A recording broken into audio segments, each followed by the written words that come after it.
बिस्मिल्लाहिर्रहमानिर्रहीम। तो इस वीडियो में हम देखेंगे कि रिलेटिविटी में हम ऑब्जर्वेशंस कैसे करते हैं। कोई भी इवेंट किसी भी जगह पे रूनुमा होता है तो हम उसको किस तरह से ऑब्जर्व करते हैं या किस तरह से उसको हम बताते हैं कि वो किस लोकेशन पे वो इवेंट अकर हुआ है। आम रूटीन में थ्री डायमेंशनल स्पेस में जब कोई भी इवेंट या किसी भी पॉइंट को लोकेट करना हो हमने तो हमें एक्स वाई जी की ज़रूरत पड़ती है। उसके तीन स्पेस के कोऑर्डिनेट्स एक्स वाई और जी अगर हमें पता हो तो हम उसकी लोकेशन प्रिसाइजली बता सकते हैं। बेसिकली उसके कोऑर्डिनेट ही उसकी पोजीशन होती है। लेकिन रिलेटिविटी में किसी भी पॉइंट की या किसी भी इवेंट को लोकेट करना हो तो हमें चार कोऑर्डिनेट्स की ज़रूरत पड़ती है। टाइम कोऑर्डिनेट और तीन स्पेस के कोऑर्डिनेट टी, एक्स, वाई और जी, ये चार कोऑर्डिनेट्स की ज़रूरत पड़ती है। In relativity an event is observe by finding its space and time coordinates with respect to some reference frame. तो जो भी हमने रेफरेंस फ्रेम लिया हुआ है उस फ्रेम ऑफ रेफरेंस में हम उसके रिस्पेक्ट से हम उसका टाइम का कोऑर्डिनेट और उसके स्पेस का कोऑर्डिनेट फाइंड कर लें तो वो उस इवेंट की लोकेशन जो है वो बताती है हमें। Radar formulas is use to find the space and time coordinates. Radar formula use किए जाते हैं उसका स्पेस और टाइम के कोऑर्डिनेट्स को मेजर करने के लिए। तो रेडार फार्मूला क्या है? रेडार फार्मूला बेसिकली हमारे पास ऐसे फार्मूलाज हैं जो कि टाइम और स्पेस कोऑर्डिनेट्स हमें निकाल के देते हैं किसी भी इवेंट के स्पेशल थ्योरी ऑफ रिलेटिविटी में। तो इसको रेडार फार्मूला को ड्राइव करते हैं हम। Derivation of radar formula. In this method, the distance is found by sending out a light signal to the event and then receiving after the reflection. इस method में radar formula के method में हम इस तरह से करते हैं कि जो भी इवेंट है उसकी तरफ एक लाइट सेंड करते हैं और टाइम नोट कर लेते हैं कि इस टाइम पे हमने लाइट सेंड की, और उस इवेंट से टकरा कर जब लाइट वापस आती है हमारे पास तो फिर हम टाइम नोट कर लेते हैं। इस तरह से हमारे पास दो टाइम एक टाइम इंटरवल आ जाता है। उस टाइम इंटरवल हमें पता है कि स्पीड ऑफ लाइट जो है वो सी 3 × 10⁸ स्पीड ऑफ लाइट हमें पता है और टाइम भी हमें पता चल जाता है। और फिर टाइम को और जो है स्पीड ऑफ लाइट को अगर मल्टीप्लाई करें तो हमारे पास डिस्टेंस आ जाता है कि लाइट ने इतना डिस्टेंस ट्रैवल किया। तो इस तरह से हम उसकी पोजीशन फाइंड कर सकते हैं उस पॉइंट की, और इसी तरह से टाइम भी फाइंड कर सकते हैं। तो टाइम और पोजीशन फाइंड करते हैं by using radar formula. Basically radar formula ही हम ड्राइव करेंगे इस वीडियो में। तो मान लिया कि ये मेरे पास एक पी पॉइंट है और इस पॉइंट की लोकेशन मैंने फाइंड करनी है। रिलेटिविटी के अंदर मैंने इस पॉइंट की लोकेशन फाइंड करनी है। तो इस पॉइंट को मैंने क्या किया, एक फ्रेम ऑफ रेफरेंस ले लिया। इस फ्रेम ऑफ रेफरेंस में मैंने माना हुआ कि ये मेरा एक्स एक्सिस है और ये मेरा टाइम वाला एक्सिस है, और सिंप्लिसिटी के लिए सिर्फ एक्स एक्सिस हमने लिया हुआ है। स्पेस टाइम डायग्राम हमने यहाँ पे एक मानी हुई है। और ये एक टाइम t1 मैंने मान लिया। इस टाइम t1 पे मैंने एक लाइट सेंड की इस पी पॉइंट की तरफ।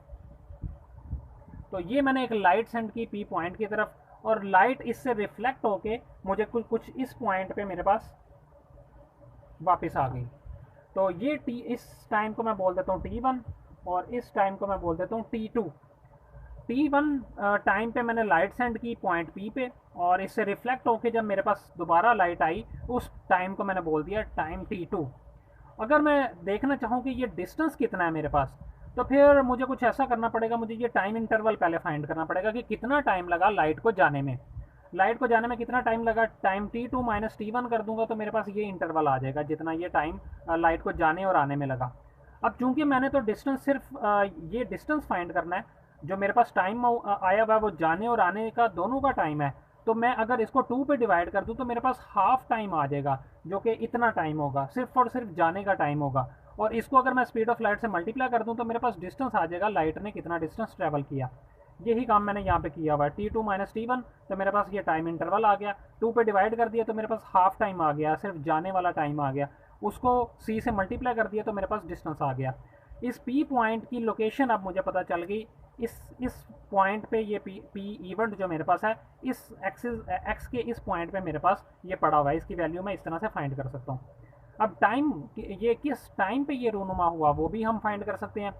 Time t2 plus t1 divide by 2, तो वो मेरे पास प्रिसाइजली ये t टाइम, इसको मैं अगर t नॉट बोल दूँ तो ये टाइम मेरे पास आ जाएगा। ये किस तरह से आएगा, मेरे पास टोटल टाइम जो लाइट के वापस आने का टाइम मेरे पास है वो t2 है। और अगर मैं इसमें ऐड कर दूं t1, अगर मैं इतना पार्ट और ऐड कर दूं तो वो बेसिकली इतना हो जाएगा। और इस पूरे टाइम को मैं अगर 2 पे डिवाइड कर दूं तो मेरे पास ये वाला टाइम आ जाएगा।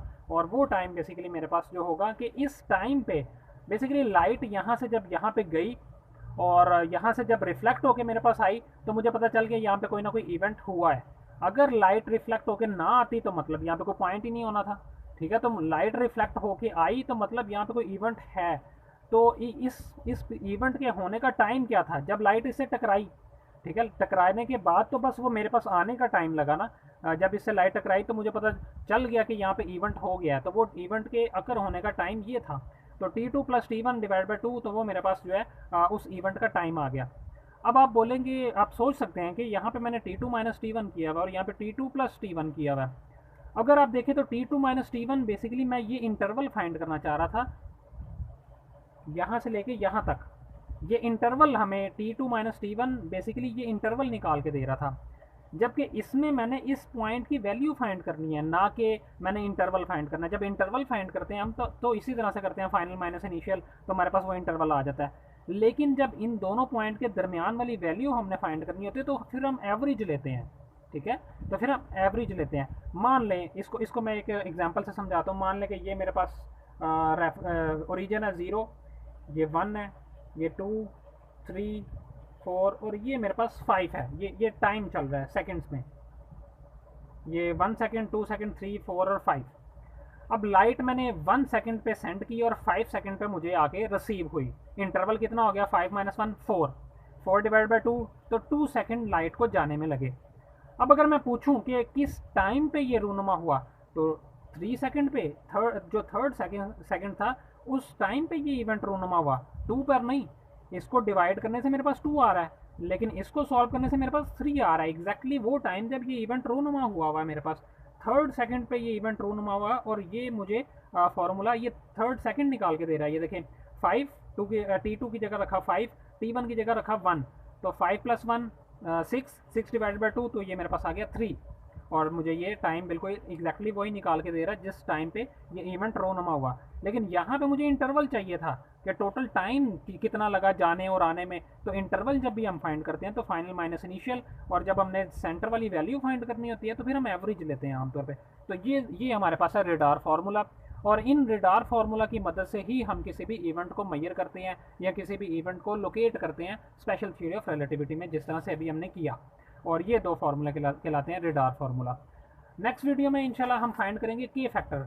और के फैक्टर एक ऐसा फैक्टर है, ये एक ऐसी मेजरमेंट है जो हमें बताती है कि 2 ऑब्जर्वर, अगर एक ऑब्जर्वर रेस्ट पे और दूसरा मूव कर रहा है तो दोनों के एतबार से टाइम कितना चेंज हुआ होगा। तो ये के फैक्टर दोनों के दरमियान में डिफरेंट क्वांटिटीज़ जो हैं उनका रिलेशन हमें निकाल के देती है, डिफरेंट कोऑर्डिनेट्स के दरमियान में रिलेशन निकाल के देती है डिफरेंट ऑब्जर्वर के। तो नेक्स्ट वीडियो में इंशाल्लाह हम के फैक्टर फाइंड करेंगे।